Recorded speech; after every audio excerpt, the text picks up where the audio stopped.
Ukrainian reconnaissance drone struck a Tu-22M3 long-range strategic bomber, a missile carrier, at the Olenya airfield in Russia.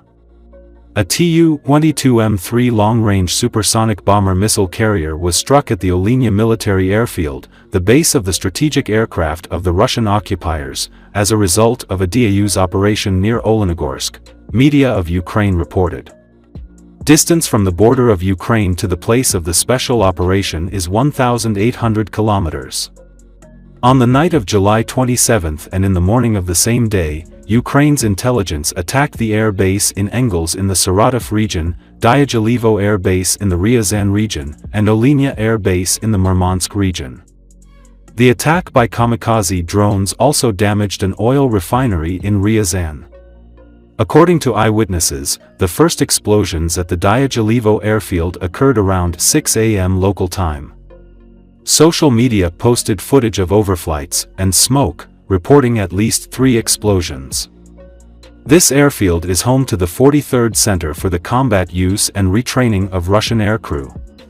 Tu-95MS, Tu-22M3, Tu-134 UBL, and IL-78 aircraft are based here, and an aircraft repair plant is located nearby. The explosions at the Engels Air Base, where Russian strategic aviation is stationed, were around 8 a.m. Local media reports indicate that Russian air defense tried to shoot down the drones but with no success. According to the sources, a Tu-22M3 long-range supersonic bomber missile carrier was damaged as a result of the hit on the Olenya air base. The results of the UAV's hits on other Russian military targets are currently being clarified.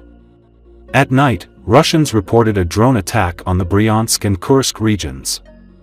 There were explosions there and air defense systems were operating.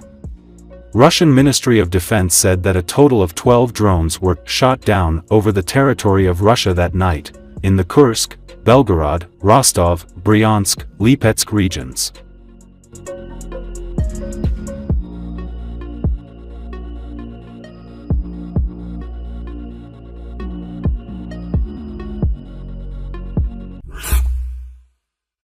A cholera epidemic has begun in Russian-occupied Avdiivka. The city has been closed for entry and exit. This was stated by the head of the Avdiivka City Military Administration, Vitaly Barabash, on the air of a telethon. He recalled that Avdiivka was occupied by Russia in February 2024. According to him, the first few months, the Russian occupiers tried to launch the public utility service. People cleared the access roads and were paid 5,000 rubles for this.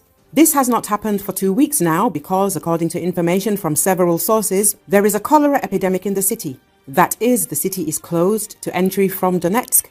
People are not allowed out of the city, Barabash notes. He added that representatives of the occupation authorities bring in food products in special suits and gas masks, throw out this humanitarian aid and quickly leave. According to him, there are a lot of homeless dogs in the city that attack people. They say that there is a strong stench in the city from the bodies of dead people, and no one is looking into anything. This is probably why this cholera epidemic occurred. An epidemiological catastrophe is happening there, Barabash noted.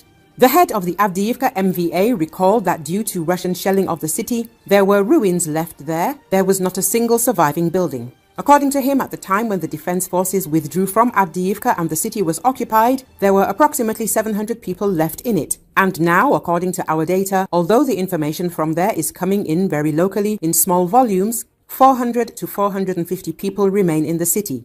Many of those who are waiting for the arrival of the occupation forces are already disappointed, Barabash said. He said that during the first 2 weeks after the occupation, more than 100 men who abused alcohol disappeared from the city. After that, already near Ocheretino, several of them were taken prisoner. They were almost unarmed, untrained like cannon fodder, but since the locals know the area, they were taken as if they were in a barrier detachment, said the head of the Avdiivka MVA.